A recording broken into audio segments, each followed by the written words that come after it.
Hey guys, welcome back to my channel. Today I have a very exciting video. You finally get to meet my crazy sister.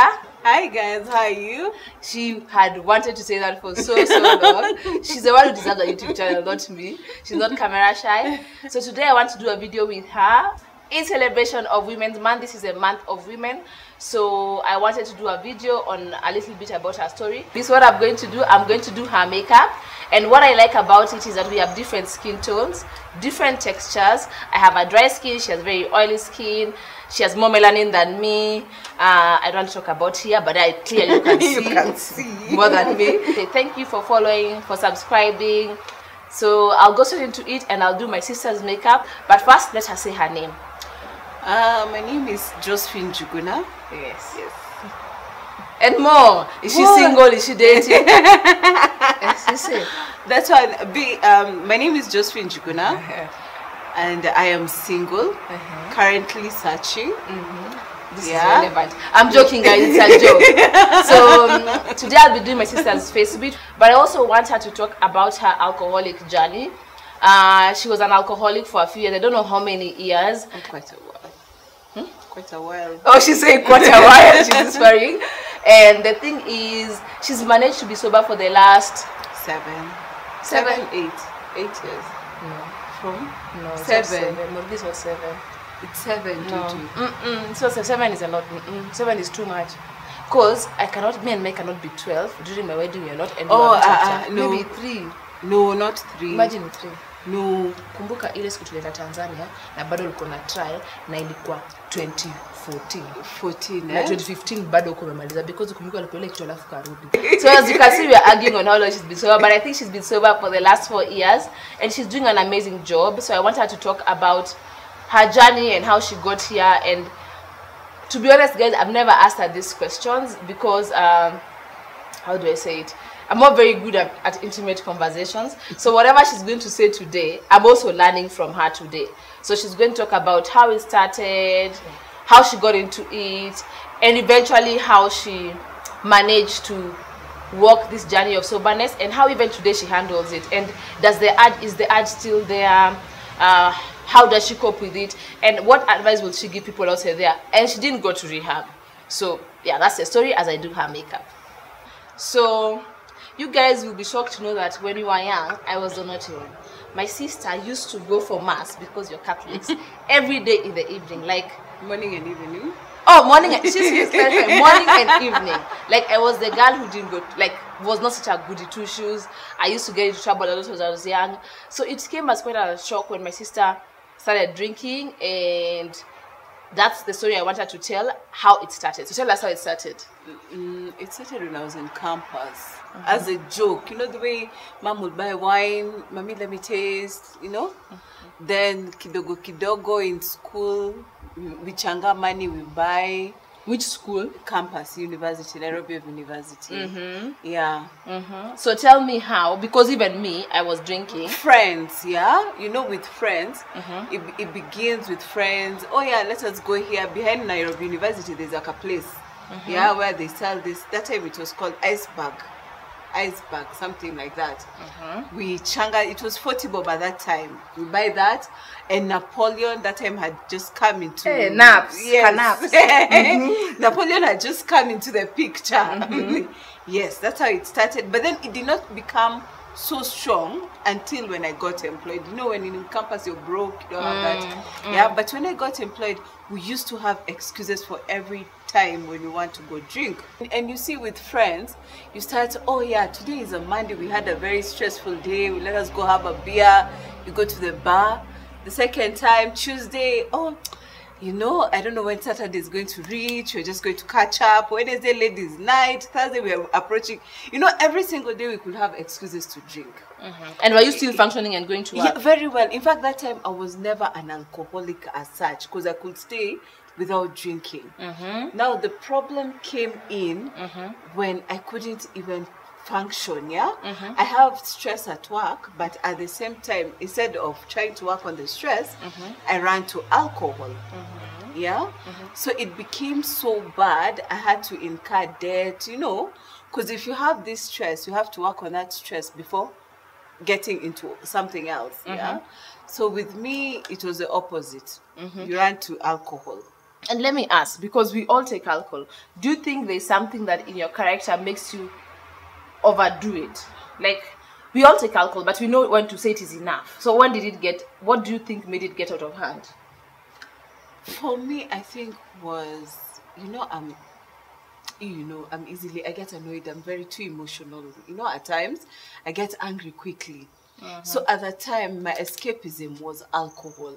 It wasn't, the way, for others, it could be, oh, I just need to be left alone. Some will just say, I need to sleep. Others will just say, I need to. But with others, like people like us, and that's why you find the majority of our generations are a lot in the bar, because they fail to be able to handle every situation that comes their way. The only way they can handle the situation is by drinking, forgetting that even the relationship, tomorrow the same problem is still there. So would you say that you lacked resilience to deal with issues in life? Yes. So you ran to alcohol. You ran to alcohol. Guys, don't forget that my sister is 4 years older than me.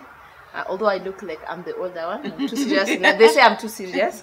Don't put the age now. No, they don't know my age. Oh, okay. I'm still searching, so that shouldn't matter. So yeah, so they call me the serious one. And am I serious? You? No. Only in the morning. And I'm Kali. So at the office, how did it affect your life when you started now overdoing it? Definitely lose credibility, because you have to incur debts in order to sustain that lifestyle. Going to the bar every single day is not a cheap lifestyle. So you find that you borrowed left, right, and center. Yeah. So yes, I did lose a lot of credibility because of my drinking. Yeah. And in terms of friends, which type of friends would you hang out with? Because to be honest, guys, I couldn't hang out with my sister. We'd go out, and before we know it, she's high, she's fighting. So like, we never used to hang out, and we never used to have that close relationship. I couldn't even leave her at home with Sean or stuff like that, because now she's not reliable and you can't depend on her. So which kind of friends were you hanging out with? You see, now, like I told you before, misery loves company. Definitely, I cannot even me, I couldn't hang out with you. You noticed. Yeah? I would only come. Hey, I don't want to be judged, and I was always nasty, Hey, my sister was nasty, man, guys. Let me tell you, she was a bridesmaid at my wedding. It was this bad. Then the bridesmaids have to go to fitting. I'm not telling her to pay, because she's not gonna pay. She's gonna abuse me till tomorrow. So she never made any appointment for the fitting. So what happened, come the day for the wedding, she had to just usher people, because she never fitted her dress, she never did makeup. And don't forget, when she's coming, you're begging her, So I think at that time she wouldn't hang out with kawaida people. Any kawaida person. You see, when you're drinking and you've reached that point of going overboard, you tend to assume everyone is judging you. You tend to assume everyone is hating you, stuff like that, So whenever you invite somebody somewhere, and then you like joking, yeah? So I would assume, oh, she's being rude, she's feeling, she's being proud.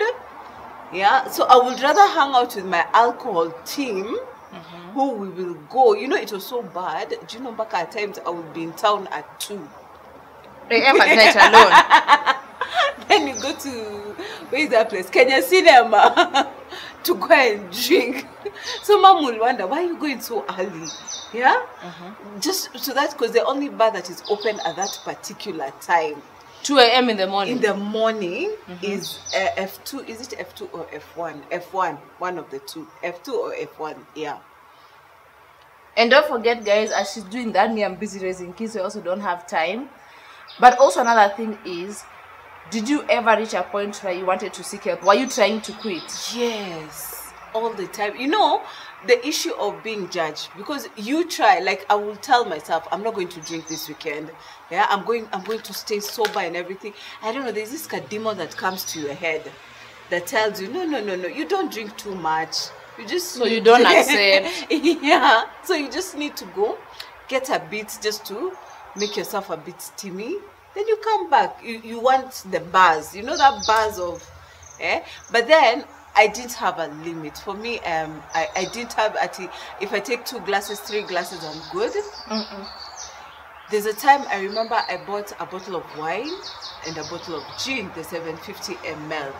Because in my mind, I'm thinking the wine will end and I need to continue. So the goal was to get high. The goal was to get super, super high. Wow. And then do you wake up tomorrow and hate yourself? That's the thing. And that's why you find most alcoholics, you see, none of the alcohol, they always rush and say, I'm going to kill the hangover, I'm going to do this. Kutualok, kwa sababu, you know, the night they've spoiled themselves. At times there's like a thing of, oh, I spent too much. You feel bad. So you want to take more alcohol to make that, you know, that feeling be numb. Yeah. Okay, guys. So a question do I have? Guys, I'm winging it. I really don't have a plan for it. But when did you accept? When did you say, you know what, I need to get my life together? Because don't forget, it made her like lag behind. You know what I mean? Because now, you know, you're not good at your job. You might get fired from your job and things like that. So as her peers are going ahead, maybe getting married and raising up the ladder, her she can't, because you see now she's become an alcoholic. So when did you realize, like, you know what, I need to stop? I think when I lost my job, that's when I realized I needed to quit drinking. But then it wasn't that simple, because I still have that, you know, that feeling you still want to drink. The urge. That urge is still there, and the urge doesn't go. So that's when I started going to church for fasting, for prayers, nini. So you went back to prayers and stuff like that? Yeah, I went back to prayers. Then I realized when I've gone to the camp, let's say the prayer site, to pray, I never feel the urge. But when I'm outside here, that's when I start drinking. Remember, like that time mom would call you and say, hey, Murgi has changed, she's now doing better. And I'm thinking, the cycle and stop. And then 2 weeks, 3 weeks, what happened? Yeah, because she really struggled with it. You know, she stopped drinking for like, you know, a week. And then after that, and the thing is, like, you'd send her money, but it will never be enough. You know what I mean? It will never be enough. So at some point, I used to know, like, I'm not going to send a lot of money. If she calls me, send me M-Pesa, I'll do like a K, 2K, not more than that. You know? Yeah. And then, by then, there's no refund. If you ask for a refund, you are so abused. Now? Yeah. This is, they do refund, really? Not bad. Not bad. Yeah, she's not bad. Okay, not like as you used to do. Now, when you did you have to like leave your friends when you start? Yes. I've changed my line more than five times. Yeah. Your number 5. Yeah, five times. Because you don't want to. Because every time you see the same group. I remember there's one lady. She called and told me, just been, because I told her, I want to quit drinking, yeah? It's now too much. So she's like, no, you don't drink a lot. You're good, yeah? So when they tell you that, you're like, okay, by this, and I need to, I take a... Remember when you quit, you used to say, nakunywa tu wine peke? Now like that conversation. But you know me, I take whiskey, nini, and then me, I remember, by the way, say I only take wine. What's a big deal? But then I forget that for me, I don't have a limit. So I have to really stay away from my friends. And that's why I used to change my line every time I'll change my line.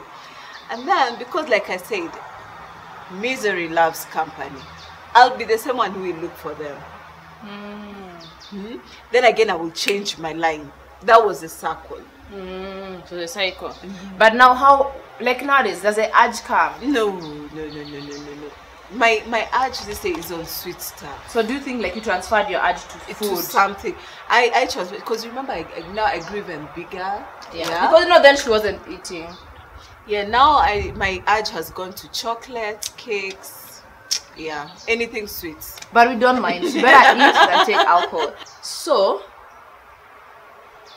why I wanted Bessa to say that story, to tell that story, is because number one, she's not afraid to share it, and number two, she makes me believe in chances, you know, like give people chances in life. And also, we are not perfect, and also the art of forgiveness, because at the end of the day, like, I had to forgive her because she never used to do what she was doing out of being bad. It was the alcohol, and also like her even forgiving us as a family because maybe she thought we were judging her. You know, sometimes my sister is like, oh God, I used to say that, and she said sorry, and I'm like, you know, we've forgiven you.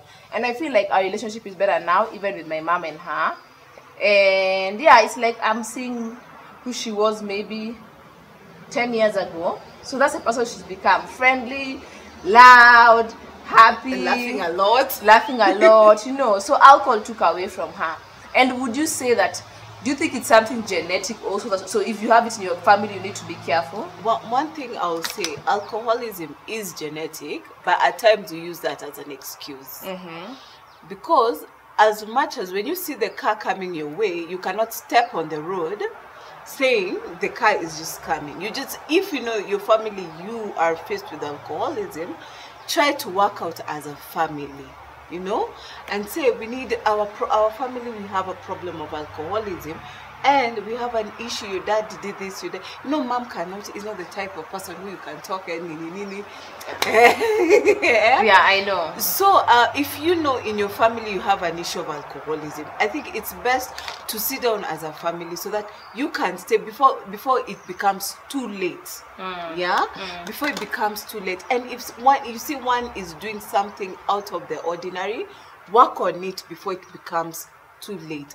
Because you see, that time, even when I was drinking, you will see, and I couldn't, you know, but then you will not see that it is becoming a disease slowly by slowly, like a small wound that festers, kidogo becomes bigger and bigger and bigger.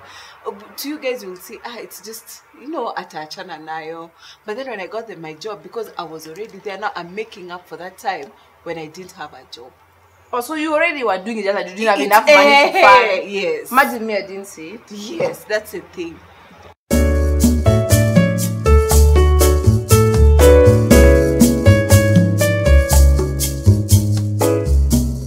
So guys, we are finally done. I've just finished with the matte powder and some lipstick. She's feeling hot, she's feeling herself. No.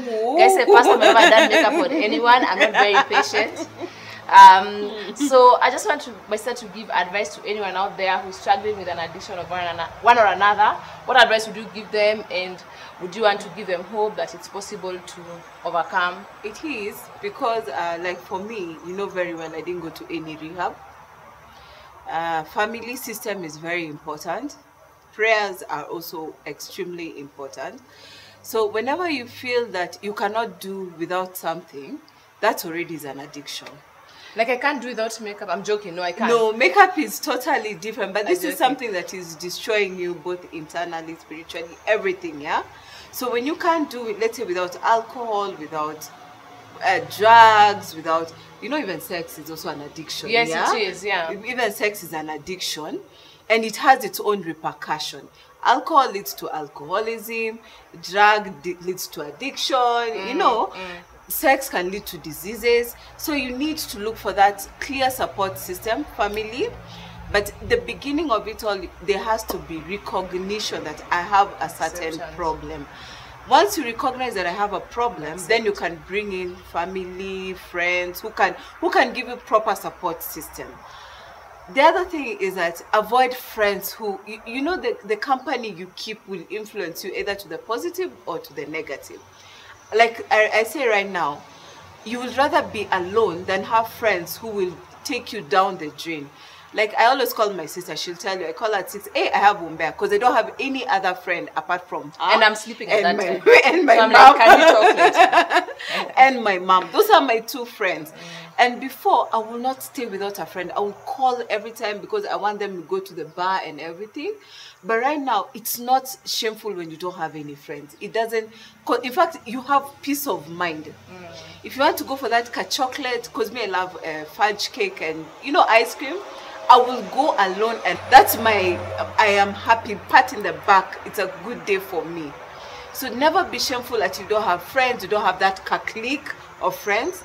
Being alone is not shameful, because at the end of it all, if you don't have friends who make you grow and instead they're making you go down the drain, you'd rather be alone. Yeah. And also, not everyone is able to do it without rehab. Sorry, if rehab is what you need, then do what you need. Everyone is different. For her, it was church, it was family, it was prayers. But don't forget, she was already prayerful before. Like I said, she used to go for mass twice a day. I know. Made the rest of us look bad. But anyway, remember that time we would go out, Mom would beat you. So I was the one who used to go out. I was the one told I'm the influence. I was like, who's the influence now? I'm joking, guys. So prayers works for her, family support, and also for family, please be patient with someone who has an addiction. Forgive them, give them chances, because at the end of the day, your joy is for your family to be well and to be okay. Like right now, I'm happy the way she is. I don't mind her weight. She'll work on it. I don't mind her buying that cake, that ice cream, having to talk to her at 6 o'clock with the gossip which I'm more good at. But right now, I'm saying if she didn't have that family support, who knows where she would be. I better have her alive. We look for a new job. We take care of her until she can get on her 2 feet, because who knows where addiction would have taken her. Maybe she'd not be alive today. So guys, hope you've learned something today, and let me know what you think about her face. Until next time, guys. See you. Say bye. She's going to start her own YouTube channel. I'm joking. Bye, guys.